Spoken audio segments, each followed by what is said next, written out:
to Health and Fitness Redefined. I am your host, Anthony Amen, and welcome to the great keto debate. I am super excited to finally do an episode like this on Facebook Live. This will be published to Health and Fitness Redefined podcast. So if you miss it on here or on Facebook, you can always go check it out. Follow me on any of the platforms, Spotify, Apple, you name it, I'm on there. I'd like to first welcome my guests on the show. We have an amazing panel for you guys. We have Dr. Christopher Amen, who is also, as you probably figured, my brother. And we got Jackie Iannano, who is a registered dietitian, and Cody Kelly on here, who I don't want to spoil too much, but everyone will go through and kind of introduce themselves. But guys, this isn't just about my panel members. This is about you too. And I want to make sure that you guys as an audience are engaged, ask questions, because we want to hear from you. This is something we could talk about all day, but if you have any specific questions as far as dieting, the keto diet, whatever it may be, we are here to help you. So please don't be afraid to comment on the post and ask any questions. If you could do that so we can make sure that you can hear us and see us, that would be awesome. But first, let's turn it over to my awesome brother, Dr. Amen. Why don't you tell us a little bit about yourself? All right. Chris. I'm a third-year osteopathic medical doctor. I'm a resident of Stony Brook University, and I've been really into fitness my whole life. And yeah, so I'm here for the great keto debate. And then we're going to turn it over to Jackie. Jackie, tell us a little about yourself. Hey guys, so I am a registered dietitian nutritionist. I am the owner of the Right Bite Nutrition Counseling located in Miller Place, New York. So we see a vast majority of different either chronic diseases, so like diabetes or high blood pressure, heart disease, and then also our weight management patients. So I have always been pretty passionate about nutrition. It's been kind of a part of my life since I was young. I was that weird kid at class parties that would have, bring the vegetable platters instead of the brownies. So I've always just kind of taken a liking to it. And I love to help people in their own quest towards health and longevity. So yeah, it's a little bit about me, and I'm excited about this debate. And then, of course, last but not least, Cody. Cody, why don't you tell us a little about yourself, man? I know there's a lot, so I kind of wanted you to list it. Hey, what's up, everybody? I'm Cody Kelly. I'm here on this great show with my friend, my homie, Anthony Amen. I appreciate the invite. He's been on mine. I host a podcast on Mondays called It Is What It Is podcast, where we discuss relevant news topics, and we try to make it as entertaining, as humorous as possible. Just want to go there. We have no topic that we can't cover. I'm a fitness enthusiast. I wouldn't call me a fitness influencer, but definitely that's kind of my specialty. And I'm here just to debate this great keto diet debate. And I'm excited to be here. Thank you guys so much for coming on. And I'm sure the burning question for those that may not know, what is the keto diet?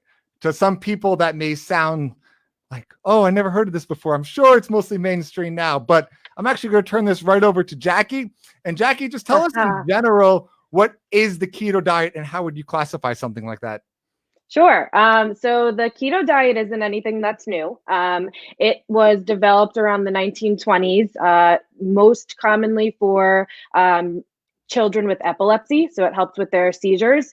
And basically, it's a very high fat diet. So about 70 to 80% from fat and calories, and then also very low carbohydrate. So 5 to 10% of your calories coming from carbohydrate, and moderate protein. So 10 to 20% of your calories coming from protein. And it basically reworks our metabolism to produce something called ketosis, which is what our body would use for energy instead of glucose, which is our primary fuel typically. Awesome. Yeah, I love that answer. Thank you so much.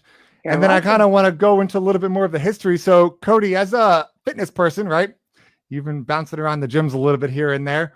When did you first start hearing about it? At what point? Was it a couple years ago, a couple months ago? When did it really start hitting the mainstream fitness field?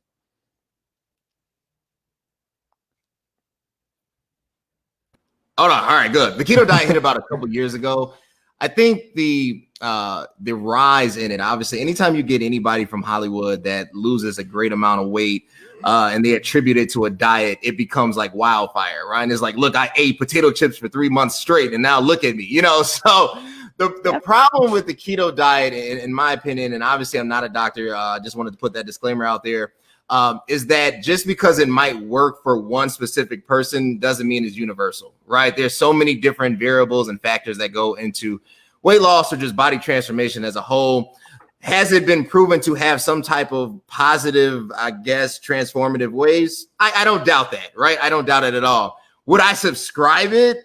Definitely not. I think there has to be a medical understanding of what you can and cannot tolerate, right? And that's going to vary from person to person. But as far as weightlifting, as far as bodybuilding, I would say that it's split right now. I think everybody's trying to gain that competitive edge. So if it's the keto, if it's the Atkins, if it's some goofy diet that somebody comes up with, you know, in the next 3 days and they lose a mad amount of weight, the reality is, did you do it safely? Was it the correct way of losing weight? And can you sustain it? And the problem with the keto diet is I don't think the sustainability is there. Yeah, I can understand where you're going with that, but I still want to kind of talk about the history of the keto diet. So thank you so much for bringing that up. So Chris, I know medical field, that's your forte right there. At what point did physicians and doctors start really talking about this, where this became something that, hey, maybe we should start talking to our patients about this? Well, like Jackie said, originally it was a diet that, they wanted to switch metabolism. Now, metabolism itself, there's different types of metabolism. Initially, the body's going to try to use glucose. When glucose depletes, it's going to try to make glucose. And when you can't make enough glucose, you switch to alternative means of metabolism. Now, the important part about that is, why does that work for epilepsy? Now, the theory is that glucose in the brain, when your brain utilizes for energy, it has a little bit more of a hyperexcitability in the brain, and that can trigger seizures, epilepsy. And by limiting the glucose and switching to ketone bodies, it may actually decrease the risk of epilepsy. And there are many other dietary deficiencies as well that they use ketones for. Now, why does it exist? Why does the body have this mechanism? It's very well established within your body. All of the regulatory mechanisms are there. And that, I think, in itself kind of points to I don't want to say definitive safety, but the safety of it. It is something that's already there. It's not an artificial thing that you're starting in your body. It's something that's part of the normal starvation mechanism. And when you talk about sustainability, I think that is one of the big critiques of the keto diet. But if you're asking me the simple question, is keto good? I'd say unequivocally yes. There is, similar to prescribing any type of medication to anybody, there are risks, there are people it's good for, and there are people it's bad for. If compliance is a big issue, you take a diabetic patient, or are they going to be compliant with injecting insulin into themselves 4, 5, 6 times a day? If not, maybe we put them on a different medication.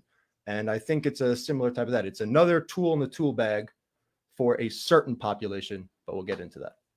Oh, thank you so much for that. Appreciate that. And guys, yet again, on the audience, I know all of you are listening to this. If you can hear this, please comment and let us know. If you can see us, we really want to make sure that audio and visual stuff is there. And if you have any questions, please don't feel afraid to post them, and we'll get you on and we'll answer. You can pick a certain person. You could just add a broad question, whatever it is. But I want to bring this back around to Jackie and talk a little bit about ketosis. So what is ketosis for those that kind of look at it and go, what?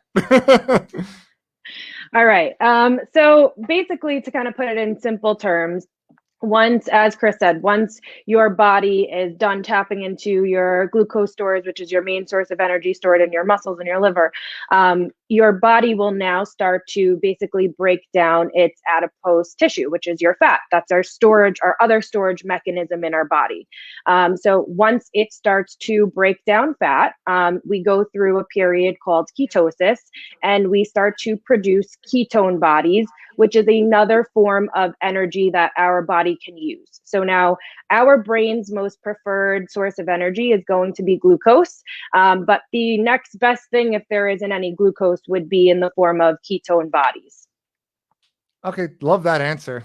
Pretty much simplifies this. And I want to stay with you on this one.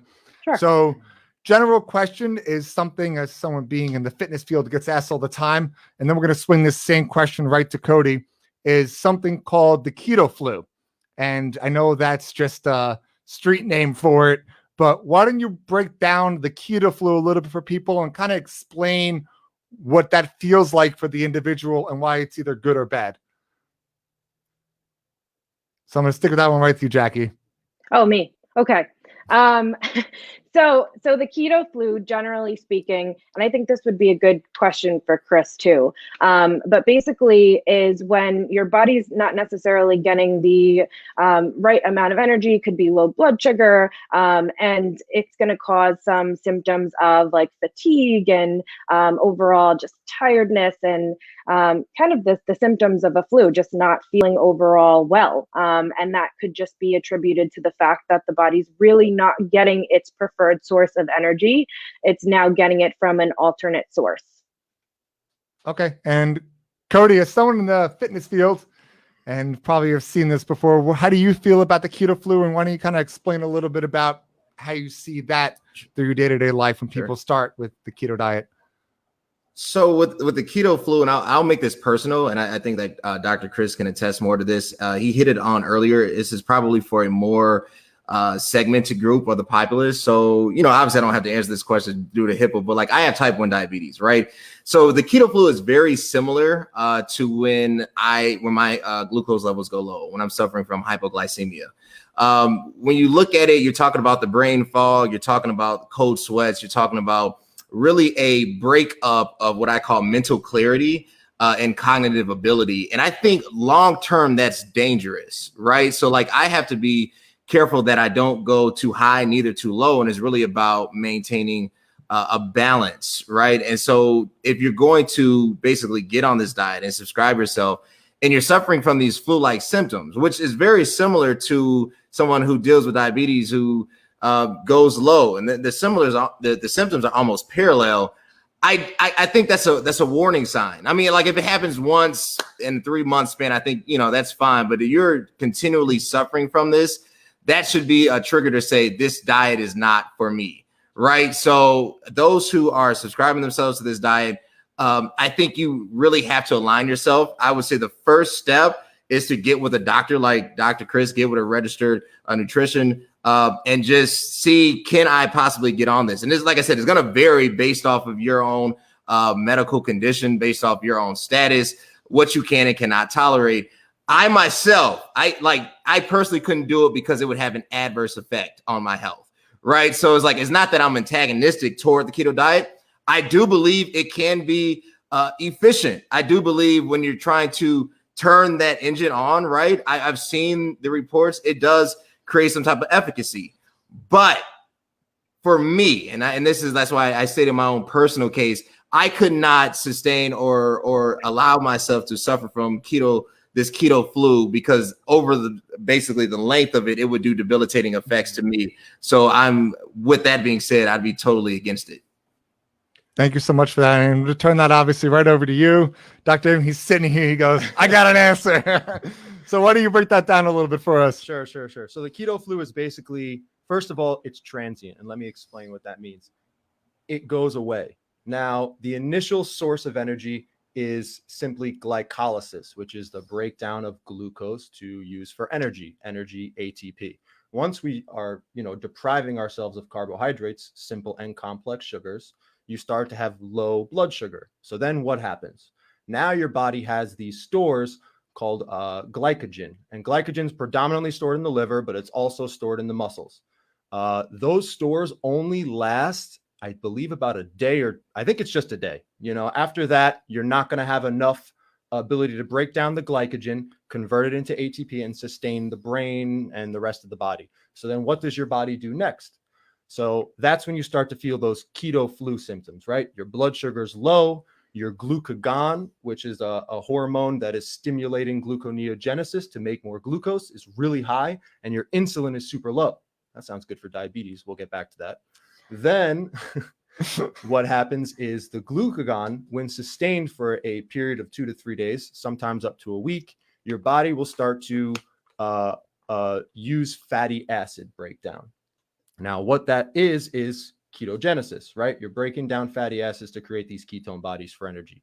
Now, ketone bodies, it's important, once your body switches to true ketosis, you're going to have all of these ketone bodies going through your body supplying the ATP or energy.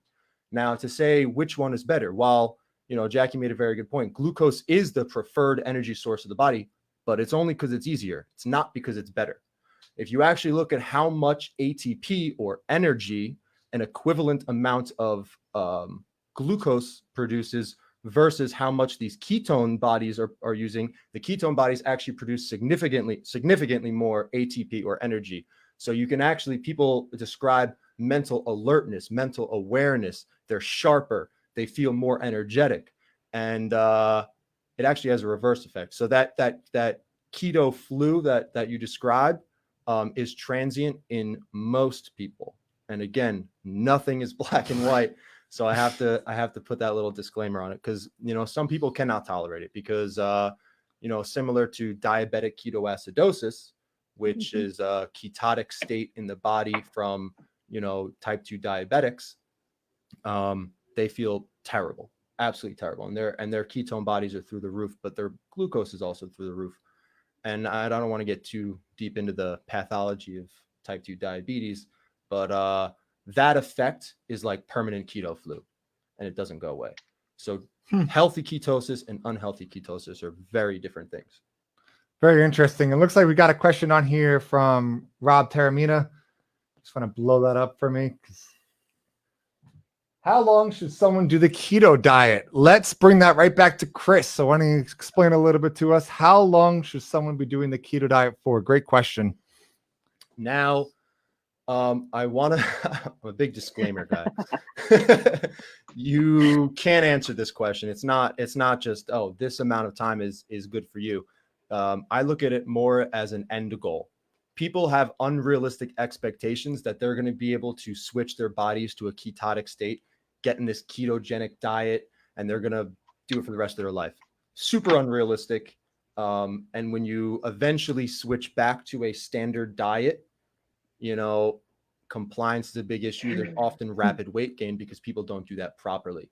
So I think to just answer this question and not get too deep into that, I would say until you've had a significant amount of weight loss or the medically recommended, registered dietitian recommended amount of weight loss has been reached for your individual case.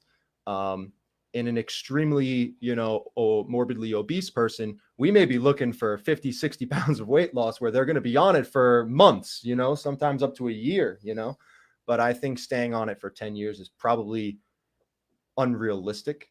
And that's what can make it dangerous later on. And I know Jackie kind of wants to answer this question. She's super excited to talk about it. I'm itching to answer that one. I know. Go for it, girl. Oh, you.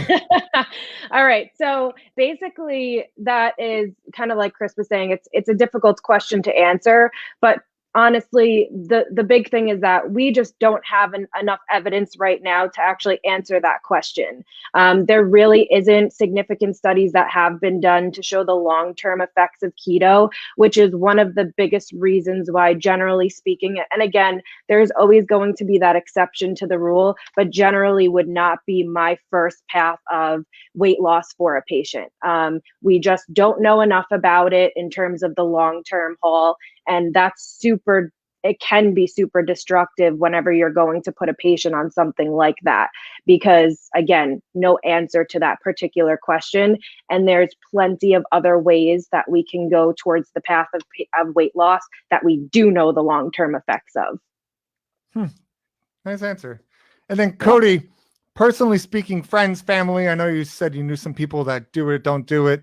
How long does the typical person do you feel like tends to be on this diet? Is this something that most people do it for a short term, or are they looking to keep this as a long-term solution for them? I think it's probably the former, not the latter. The unfortunate thing, even if this diet, has an overwhelming effect on a large amount of the populace, is the person disciplined enough to stay on it, right? So like they see it, they do the research, They looked at the Hollywood actors and actresses that lost all this weight. They read all the magazines. They, clear out their fridge. They, replace everything in their shelves. They totally have this high fat, adequate protein, low carb diet. And then in 2 weeks, they get bored and it falls apart. Right. So I'm like, it's going to basically boil down to, is somebody going to be disciplined enough to really stay on it and follow the guidelines? Dr. Chris actually hit it on the head, even when it comes to diabetic patients. Are they going to subscribe themselves to the treatments that are there? Are they going to test regularly? Are they going to take their insulin shots? Are they going to be and adhere and do the things that the endocrinologist has prescribed to them? And the problem is with a lot of individuals, they're just not that disciplined, and there's a lot that goes into it. You get tired of eating the same stuff. Human beings want variety. They'll stay on it for 2 weeks and then they go out and then it's like, I'm not doing that. I'm turning up tonight. It totally go off the scale. And it happens. I think it's just part of being human. So you can't blame them and say you're lazy or something. Human beings after a while get tired of the same stuff. So I would say most people who start a diet, I give them 60 days max, because I have not seen enough evidence where somebody can actually sustain it, not because it's not sustainable, but because they just want something different. Now, if that person sits there and said, I'm going to subscribe to this, this is not a diet, this is a lifestyle. And I think that's where the switch is. This is going to become a lifestyle for me. And I'm going to go all in. And every day I'm going to put myself around people who are doing this. I'm going to basically go into niche groups and support groups that people who are already on this, so I can continue this track and this journey. That individual is going to have the success. That individual is going to be the person that's going to be taking basically selfies of themselves in the mirror in 6 months. But for most people, they don't want to do that. Yeah. I definitely don't want to say agree or disagree on this one, but the sustainability part is something a lot of you guys were talking about, whether is it for short term? Is it for a long term? Is it even worth doing? Some people is even worth not doing, because is holding any specific diet sustainable? And I want to bring this back around to something that I've been personally told by multiple people and I've read myself, and then I'm going to turn the question right over to my awesome brother over here and ask. So a study came out in the Lancet journal, I think it was about 2 years ago, and they stated that the mortality rate based on people staying on a keto diet for a long time was actually bad for you. And on average, they showed that people took about 7 years off their life staying on the keto diet. So, and how would you react to seeing something like that? And being someone who's super pro for this, would it be something that you would just tell an individual, hey, do this just for 6 months, or when you hit that weight loss goal, or hey, let's keep you on this, and if we need to go back to it, whatever it is? So why don't you kind of break this down for us? I think the easiest way to answer that is to describe the type of person or people that this would be for. And I would recommend a ketogenic diet for someone who has a lot of comorbidities, high blood pressure, high cholesterol, diabetes, morbid obesity. I think that those are the type of people that would benefit from a short-term treatment with a ketogenic diet, because they're going to have rapid reductions in weight, rapid reductions in insulin resistance to help their diabetes, rapid reductions in high blood pressure, because the number one determinant of high blood pressure is weight, is obesity. And now if you want to talk about, why do we see these adverse outcomes after an extended period of time of being on a ketogenic diet? I think you have to look a little deeper at the data from that study. And essentially, it was the type of foods that were being ingested, which some were associated with poorer outcomes versus others. So one of the worst outcomes was the high sodium. Now, high sodium is terrible for a couple of reasons. A, if you're taking someone with very high blood pressure, diabetes, they probably have some underlying heart conditions, and you increase their sodium a lot. Sodium holds on to water. So if they have congestive heart failure, they're going to have congestive heart failure exacerbations. Sodium increases your blood pressure. So if you look at someone and they're doing we'll call it a bad keto diet, where they're eating a lot of very unhealthy saturated fats as opposed to unsaturated fats, and they're they're having very high sodium intake. Those are people who are going to have very poor outcomes because of those things in the long run, not necessarily because they're doing a keto diet. And it's not a one-to-one relationship. If you're on a keto diet for a long time, something bad's going to happen. It's more so that certain people under certain circumstances with a poor diet over a long period of time are predisposed to dying from certain conditions. And I think that, you know, like Jackie said, this hasn't been researched enough where someone can say, oh, well, you know, to decrease your mortality to 0, this is what you have to do. It's not that simple.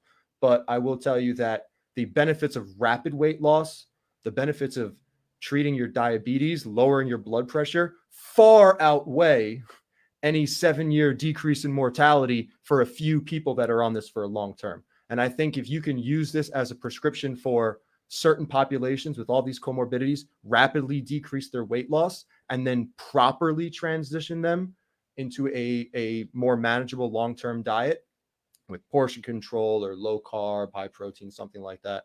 She's probably much more of an expert than I am, but you know, I think that would be the way I would prescribe this.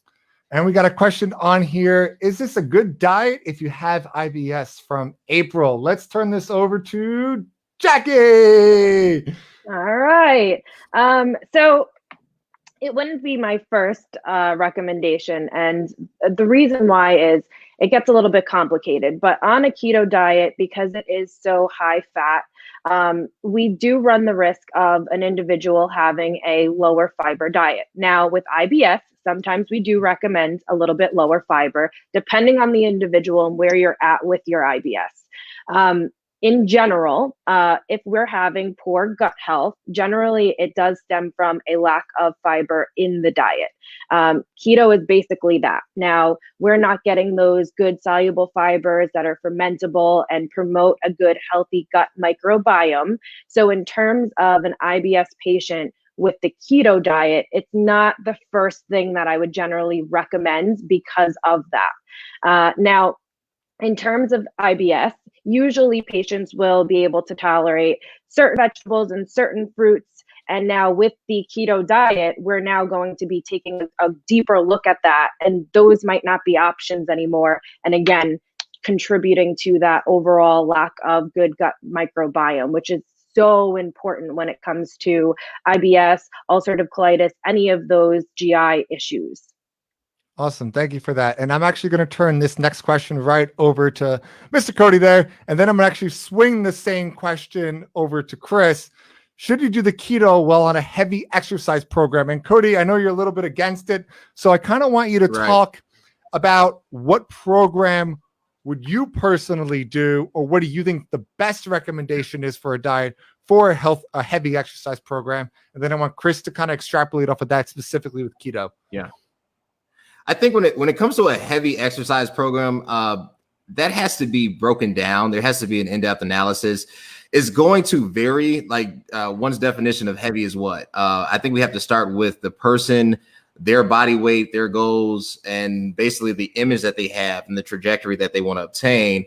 If you take somebody who, let's say, I don't know, 6'2", 250, right? And they have to shave off 30 pounds. So heavy exercise, if they're working out, you know, consistently, let's say twice a week, right? That could increase to 4 times a week. Do we have to switch up the amount of miles or the intensity of the cardio? You know, all that is going to play into it, you know, and then how heavy, like, is it the person that is at the gym that is on their phone scrolling up, you know, most of the time and not exercising and gets like 3 sets in, like, and they're on a station for 30 minutes? Or is it somebody who is going like, you know, all in and they're just drenched, you know? So we first have to understand what the person's goals is, and then how do you define heavy? For me, so like I'm a 6-day-a-week advocate, right? Like I believe in a rest day. What'd you say? I said, wow. Yeah. I've like, today's my, you know, last day. And then I didn't do any running. So when I get done with this, I got to run. But the reason why is because I wanted that transformation. I wanted to take control. I wanted to beat diabetes, right? So like that was my thing, right? But you got to understand, it took me time to get there. If you go back 3 years ago, you know, I wasn't going to the gym consistently.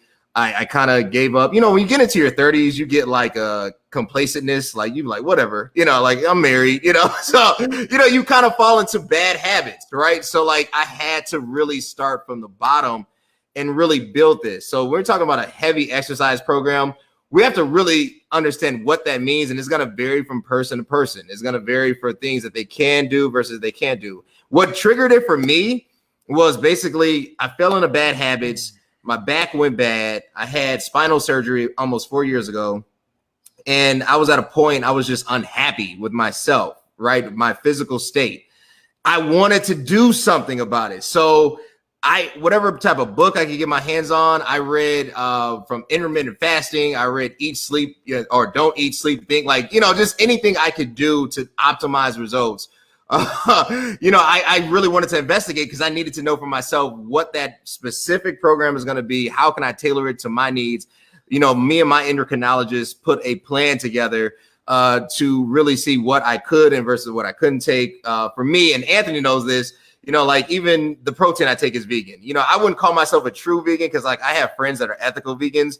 And if they see you eating anything remotely associated with, like if they see me eating cheese, like they'll cuss me out, right? So like, but that's their level. I'm not like an ethical vegan because from time to time, if somebody's cooking salmon, I'm going to get a bite, right? Like, but I try my hardest to adhere to the principles that are before me. So if somebody's going to really partake on that journey, we have to start with the basics. First, where do you stand medically? The second thing is, what are your goals? For somebody, it's just, I want to come down a couple inches. Okay, so we need to tailor a program that's going to address that. For another person is, I want to be the next Arnold. And if you want to be the next Arnold, guess what? It's going to be heavy and heavy and heavier. You're going to run intensely. You're going to work out when everybody sleep. You're going to come back for a second workout when everybody's eating dinner. You're going to go all in until you literally can't take it anymore. So to say that it's a very loaded question. The question that I think Craig has to answer is, what specifically are those goals? Where are you right now? And then how do we go about obtaining that? And if you can answer it on those three levels, then you'll have your exercise program. Thanks, Cody, for that. And Chris, I want you to real quick just talk about keto in specific with not heavy exercise, but with exercise in general and how that's going to affect your typical workout routine. Sure. Let me just say, do I recommend heavy lifting with the keto diet? Absolutely. I think it is one of the best ways to put on muscle mass and change your overall body composition really quickly. And you can see incredible results if you do it properly. And if you do it with someone who knows how to do it properly. Now, I want to explain something. Are you going to say, I'm going to do the keto diet and start heavy lifting? But, prior to this, I walk around the block with my wife, once or twice a week. And that's pretty much it. Absolutely not. You're going to do terrible. You're going to feel nauseous. You're going to throw up. It's going to be terrible. And you're not going to get the results you want. However, if you transition to a keto diet properly, right? And now you have to deplete your glucose, switch to a ketotic state. Now, an important thing going back to the keto flu a little bit is when you first switch to gluconeogenesis, which is the production of glucose, you're using fatty acids and amino acids. Amino acids are basically, they are proteins. They're the building blocks of proteins, as you all remember from basic biochemistry. But essentially, your body is going to break down muscle at the beginning, right? So you actually will start to feel weak. Part of the keto flu, you feel weak, you're breaking down muscle, you're breaking down fat. However, when glucagon is elevated for a long enough period of time and you switch to ketosis, your body stops using those amino acids because it has this major rule: preserve protein, preserve muscle. So you'll see in prolonged starvation, people lose a lot of muscle mass because they don't have those fatty acids. But if you add those fatty acids, now you have the gluconeogenesis, you're creating glucose, but you're using the fatty acids. So I think if you switch someone to a keto diet, you get them into a ketotic state, they're burning fat, left and right, they're no longer breaking down muscle, and now you start to slowly increase their exercise regimen to working out, as Cody said, if you can handle it 6 days a week, you just got to make sure you're cycling the right muscle groups. You're giving yourself enough rest. There is a proper way to do that. We're going to have to do another episode on that. So if someone came to me and they're, a young guy or girl who maybe has a little bit of weight they want to lose, but they want to put on muscle mass, I think a keto diet plus a heavy exercise program would work absolutely amazing for a short term. And then you have to properly transition them back to a long-term sustainable diet. I highly recommend it. Love that answer. And Jackie, I'm going to give you a double question here. Sure. So hope you're ready for this. So let's talk about, first, we have the question from Marissa, which is going into right away, is can the keto diet affect LDL cholesterol levels? And first, I want you to explain, I know real quick, difference between LDL and HDL. Talk about how it alters. And then if you have clients specifically, is there a yo-yo effect with your cholesterol when it comes to people you've seen on the keto diet? Okay. It's all a right. lot. Hopefully I answer all these questions. So, all right. So LDL is basically our bad cholesterol. So a good way of remembering it is L for lousy. And then our HDL is our good cholesterol, H for happy. All right. So now you always remember it. So basically, I have had cases where patients have come to my office after doing the ketogenic diet for roughly a year. And never had a family history of, I'll give you one example, never had a family history of cholesterol levels, never had an issue, had, his yearly check-ins, and came to me with a total cholesterol of 300. And last time he was tested was at 180. So in that case, yes, it definitely affected his cholesterol levels, and HDL didn't really budge too much. So we're really talking about the bad cholesterol that really, skyrocketed high. Now, if you look at research-based articles, there really isn't an answer to this question. They still don't know. Jury's out. There's not enough research, again, to really see the long-term impacts of somebody on a ketogenic diet and what the impacts would be lipid level wise. I have had specific examples though, where a patient has come to my office and their cholesterol levels did rise after doing this particular diet. You'll also hear the other. I've had people that have done that for a year and they never really saw they didn't budge. So nothing happened in terms of it didn't go up for them and it didn't go down for them. When you look at particular recommendations so the approved medical nutrition therapy for lowering cholesterol levels is to decrease our saturated fat intake. And when a person is following a ketogenic diet, it is very difficult for them to stay away from saturated fat. Sure, there's unsaturated fats that they could go more towards. However, the options are incredibly limited. So we have avocados, nuts, seeds, and oils. You're expecting somebody to get 70 to 80% of their calories from just those food groups. It's going to be very, very, very difficult.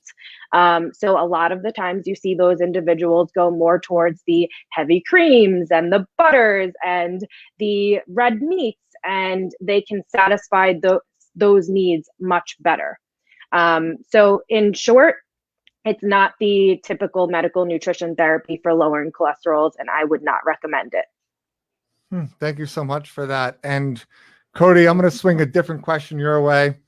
I'm trying to get it more from a general population's perspective as far as following diets and understanding what you've seen people. So let me try to clarify this question where it's a typical person. And just let's say you had a group of 50 friends, right? And they all said, Sure. Cody, we're all going on the keto diet. We're going to start working out with you, man, 6 days a week. Is there a relationship to the people that do the keto and lose the weight and gain it all back?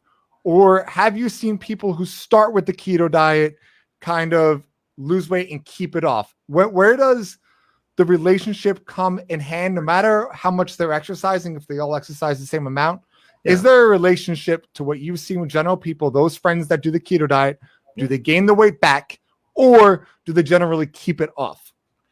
There's a relationship there. I've seen people lose weight on it. I'd be the first to say I don't doubt that it can yield results. For individuals who gain the weight back, what I've noticed, it's because something has dramatically shifted in their life. I.e., for example, I have a sister who was on it, lost weight, and, a couple months down the road, started gaining weight again. It wasn't because of lack, because she found out she was pregnant. It's not like, it's not, right, it wasn't like the keto wasn't working. It's just, there were some things biochemically happening that, led to weight gain. So that doesn't mean that it can't work. I think for the mass populace, 50 friends get together. You guys are, tight. You guys have this bond, and you decide we're all going to go in. We're going to do this thing, and we're going to commit to this journey. I think the real question is, can you support each other through the highs and lows of it, right? Because there's going to be days you feel like being amped and it's like, the weather's beautiful, let's do this. And then there's going to be days where it's, 30 degrees out. Like, you guys are in New York, right? I'm here in Chicago. We only got really 1 to 2 more weeks of good weather, and then it might snow, So when it starts getting crappy outside, when it starts getting bad outside, are you going to stick with it? Now, if you can effectively do that and create that niche group that is going to support each other through this journey, and I keep hitting on that journey, and I think that has to be the mindset. No matter what diet you subscribe to, it's going to become a lifestyle decision, not just a turn on, turn off switch. If you can effectively do that, you will sustain results. You will have what you're trying to obtain, at least to a certain degree. The issue is, because life is not linear, life throws curveballs. My sister's married, so if anybody's not just like, she just ended up, because things do happen and you get hit with these curveballs, does that mean you failed? And the answer is no. Does that mean the diet failed? And the answer is no. It's just that there was some life-altering event that happened. So the real question for me, or the real answer, is the correlation or the relationship between those who start and those who continue, and then those who yield this true result, is how well they were able to manage their personal lives, and then how many or the lack of curveballs that was thrown their way. And usually that's when you'll find the true ROI. Love that, man. And I kind of want to ask a personal question here, something that, this is how I strongly feel. So I want to start with Chris on this one and really dive into, I know, the medical side of it a little more. And then I'm going to turn the same question right over to Jackie. But let's talk about metabolic rate. And personally, so this is just a personal opinion, I can go either way on it. Does the keto diet permanently or for an amount of time change someone's metabolic rate? Is there a spot where, let's say you hop on it, because this is what I see all the time with my clients, they lose that 60 to 80 pounds and then they get off of it because, like, it's really hard to maintain a long term, as everyone's pretty much agreed upon. I've always seen people gain, not, let's say they lost 60, they're gaining 80 back right away. So to me, it's never anything that I recommend, because I don't know personally if there is a relationship to how it does it kill your metabolic rate. Is there a relationship to it? Why do I always see people that do it drop weight really quickly and then gain it all back even more, as opposed to other options, which I was prescribed to, which is just start eating more fruits and veggies. And I'm a big fiber person. So that's my answer. And I kind of want you to break into if I'm whether right on that, wrong on that, because I can really swing either way on this question. You're 100% correct. You're going to gain weight back quickly if you start suddenly implementing high sugar, high carbohydrates back into your diet. The body is it works kind of this way. If there's not a lot of something, it makes more receptors because it wants to have a bigger reaction to lower stimuli. If there's too much of something, as in diabetes and high glucose, it's going to downregulate the receptors. You flood the body with glucose, you flood the body with insulin. Insulin is the hormone that tells glucose to go into your body, right? To use the glucose. So what happens is your body downregulates the receptors. So now you need even more insulin to have the same response. So let's take that same principle and apply it to the keto diet. Your glucagon is going to be very high and your insulin is going to be very low, right? You don't need insulin because you don't need to store anything because you're in a starvation state. So your body's trying to make energy, not store it. So now what's going to happen? You're going to upregulate all of those receptors for storage of glucose and carbohydrates, so that the moment you implement, if you rapidly do it, boom, everything you eat is going to be stored, everything. And it's going to be very dramatic. So it's and you're going to feel sick because your body's going to be switching metabolism again. And so it's really important that when you do it, when you're in the keto diet, your carbohydrate and sugar is not zero. It's just low, like Jackie was saying. So you slowly increase that over an extended period of time, and you continue with that exercise regimen that you're doing, where you're burning those calories, and then you can maintain the results. So I think I kind of ignored your Question. your basal metabolic rate, because I don't think basal metabolic rate is the reason people are gaining back the weight. So no, I don't think it changes your basal metabolic rate. I think basal metabolic rate is determined by your age, by your gender, by family predispositions, by your thyroid function, by your level of activity, and you're burning a set amount of calories every day. That's not changing. If you start exercising more, maybe you're burning 500 to 1,000 more calories a day. But I don't think the keto diet that I'm aware of is dramatically changing your basal metabolic rate. It's just changing how you're storing nutrients because of your starvation state. Very interesting. And Jackie, I want to throw that same question and kind of a follow-up response to that right to you, so we can hear both sides of this. But that was learned a lot. Go for it, girl. All right. So I wouldn't necessarily disagree with that.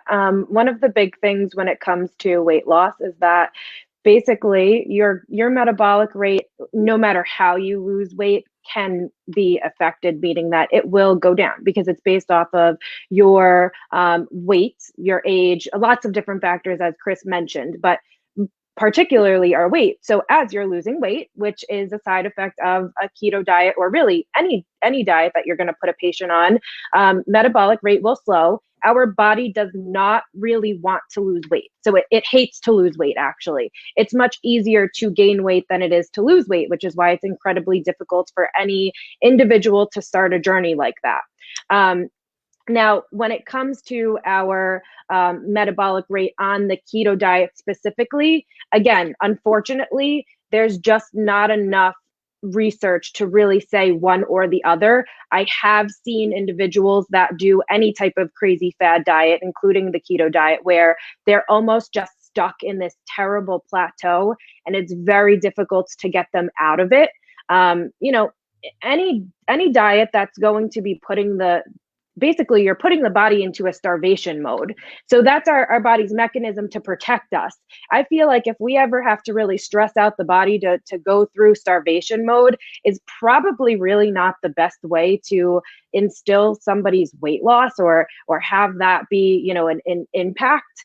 Another thing I'd also like to note, which is kind of unrelated to your question, is most individuals aren't actually really following a true clinically ketogenic diet. A lot of the times they're just modifying low carbohydrate, and they're doing high fat, but also high protein. Now, that's an issue because if an individual is consuming more than those 10 to 20% of their calories from protein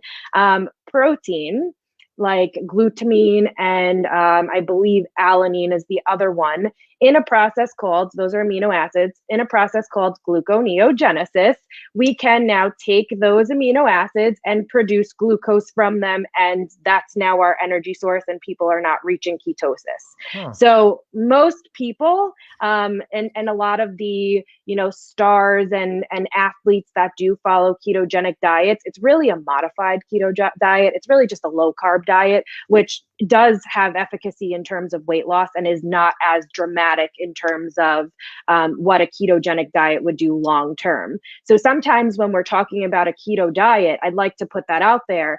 Most people, I would say majority of people, aren't really following what the true keto from 1920s of 70 to 80% fat actually was meant for.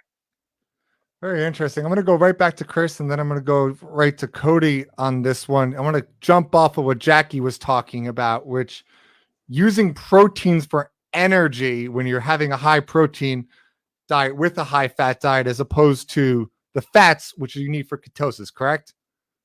Correct. All right. So how does this affect then for an individual, let's say like myself or someone else? Does your body start either burning muscle then because you're not getting enough protein because you need to keep that protein low?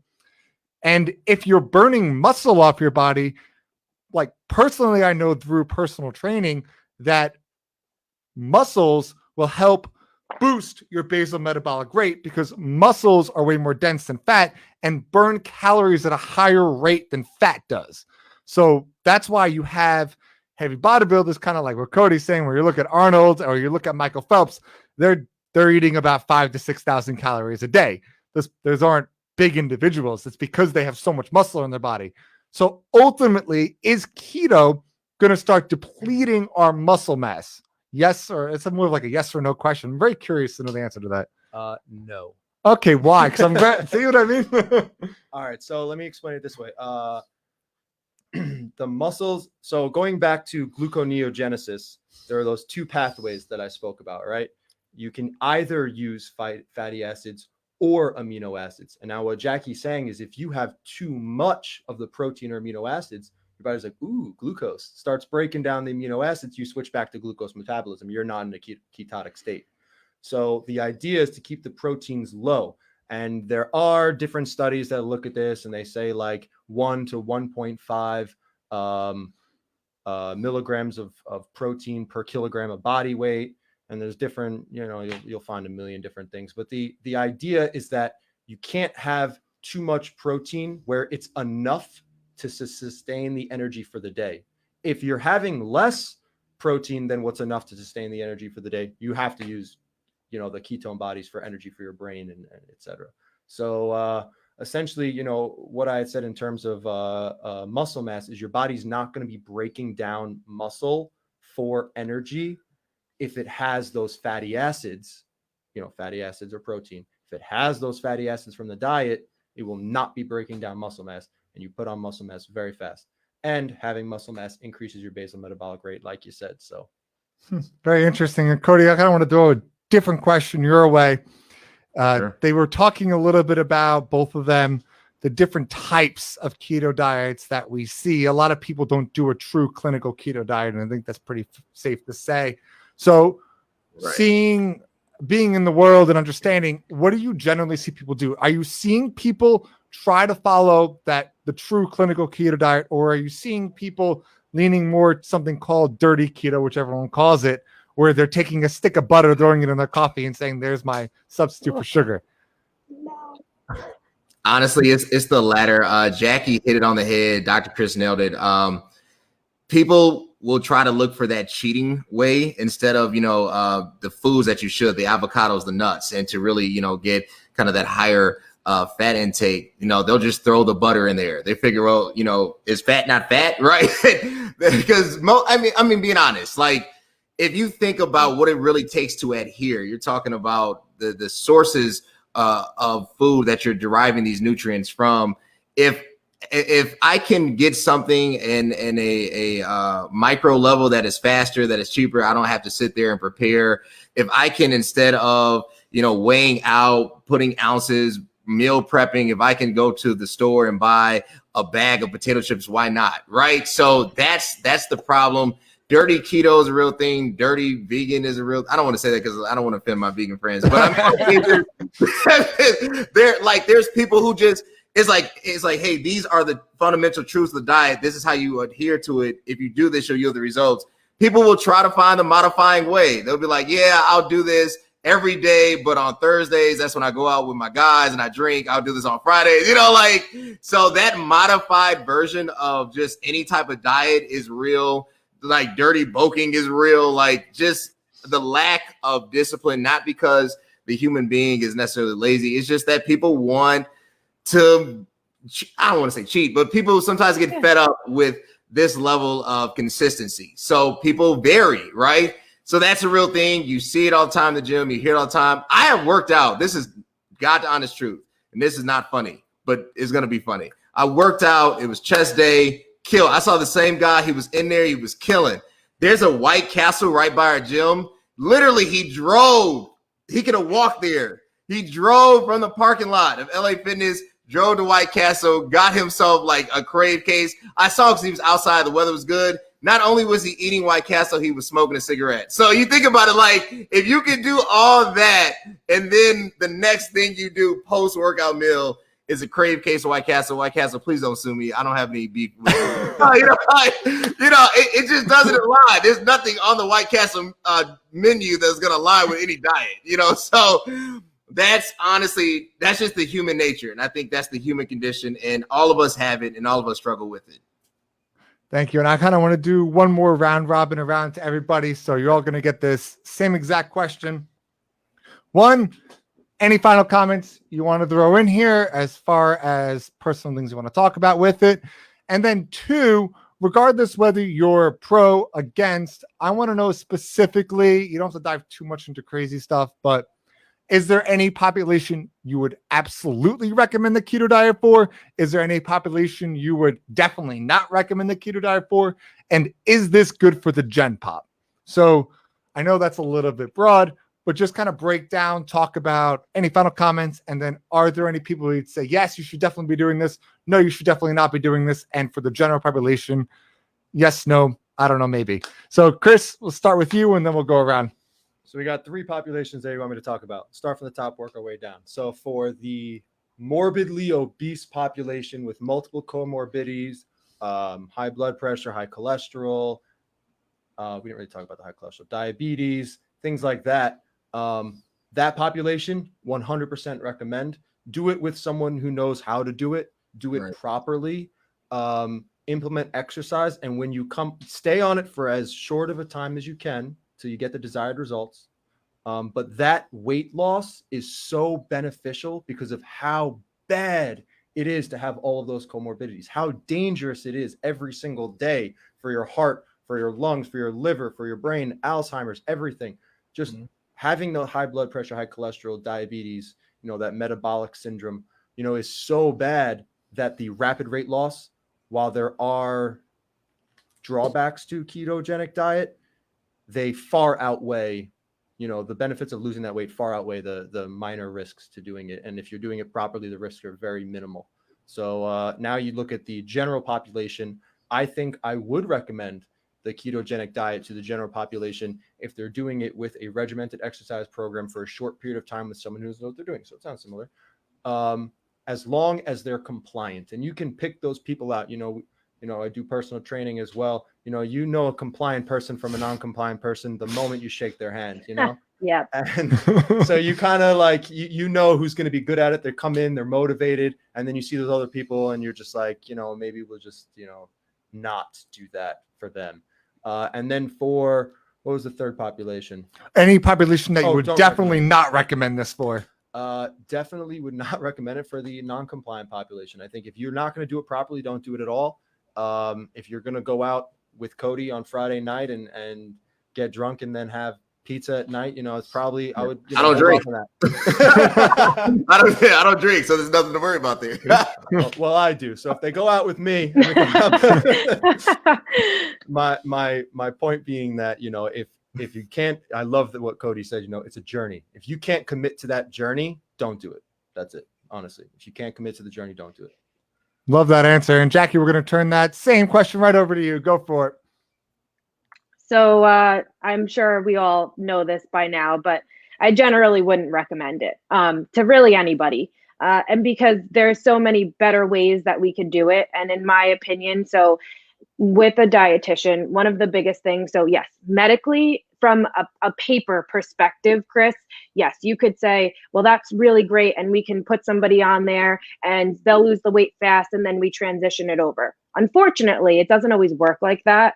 And one of the biggest things that we also, pay attention to when a patient comes into our office is more of the behavioral aspect of food as well.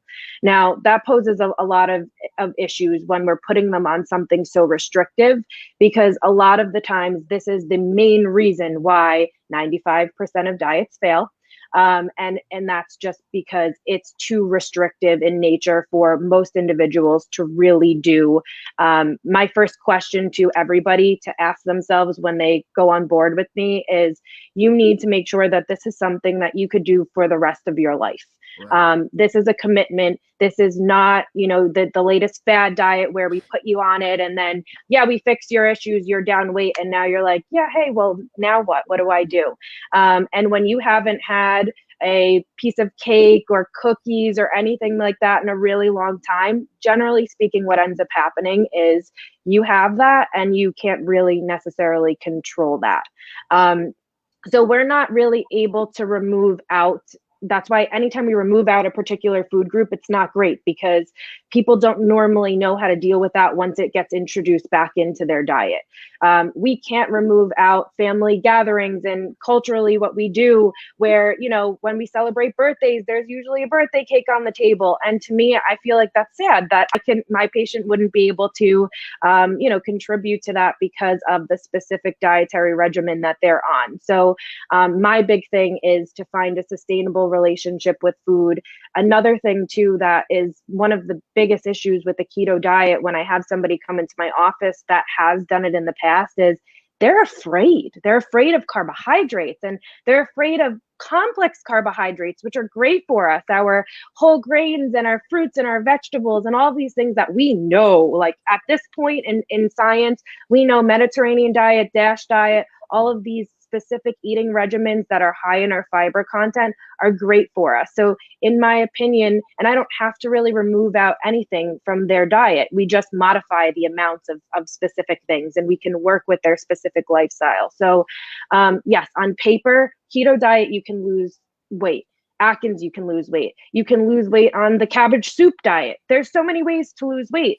Now, I want that person that comes into my office that I'm the last stop for them and they never need me after they start eating better and they lose that weight because it's sustainable for them. So in terms of a population that I would recommend it to, really not many. There has been some good studies when it comes to diabetes, but again, we also know that Mediterranean DASH diet works just as well, and we know the long-term impacts of it. So it's a lot less work on the back end of things where we don't now have to start taking them, okay, eat this way, and now let's transition you over. And that transition is probably going to be really difficult for you since you weren't able to have all those foods that you really love. So that's kind of my 2 cents on it. Hopefully I answered your questions. You did. You got into a little bit. And then Cody, same question, man. Turning it right over to you. Go for it, bud. Look, I think Jackie, Dr. Chris killed it. Jackie stated that a sustainable relationship with food, I think that's absolutely essential. There's just certain cultural factors. I think Jackie brought up an amazing example of like a birthday party, and not partaking or eating cake. I can talk about even some of the challenges, like when I go around my family, like where you're not eating meat, sometimes individuals might get offended, right? And it's just a personal choice. And it's hard because you want to partake. You don't want to cause offense. You want to celebrate with everybody. So I totally understand. But I also agree. And that's why nothing is black and white. I also agree with Dr. Chris. I think Dr. Chris killed it. First of all, Chris and Anthony, when I get to Albany, you guys got to take me out. Even though I don't drink, you guys owe me, at least I'll salmon something. So You're coming to Long Island, not Albany. That's way too far away. Long Island. That's it. You guys owe me when I get up here. But I think the comorbidities, right? Did I pronounce it correctly? I'm not a doctor, so I'm probably jacked up. Yeah. Okay. Comorbidities is probably the populace that you want to recommend this to, because they're on that extreme level that if they don't do something real quick, not at the adverse health effect is death, right? So that's the type of recommendation. And even within that, there's levels to it. So I would say you should probably connect with medical professionals like Dr. Chris, like Jackie. And then once you get on track, then you can meet me here in Chicago, and then we'll do a leg day together. That's my recommendation. I'm definitely coming to Chicago just to put you through my leg day. Let's do it. Look, anytime it's baseball right now, the Cubs probably won't make the playoffs, but this is the perfect time to do it. So. I just want to end this on one simple note. First, I want to make a funny joke. You guys both of you brought up cake. And I'm sitting here laughing in my head because I don't eat sweets. And on my birthday, I never get cake.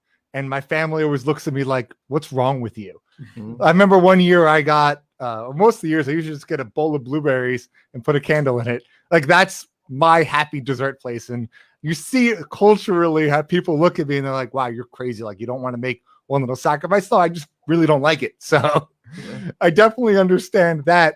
And then the reason I did this, I had a lot of questions when I brought this up to people like, oh, why are you bashing the keto diet, blah, blah, blah.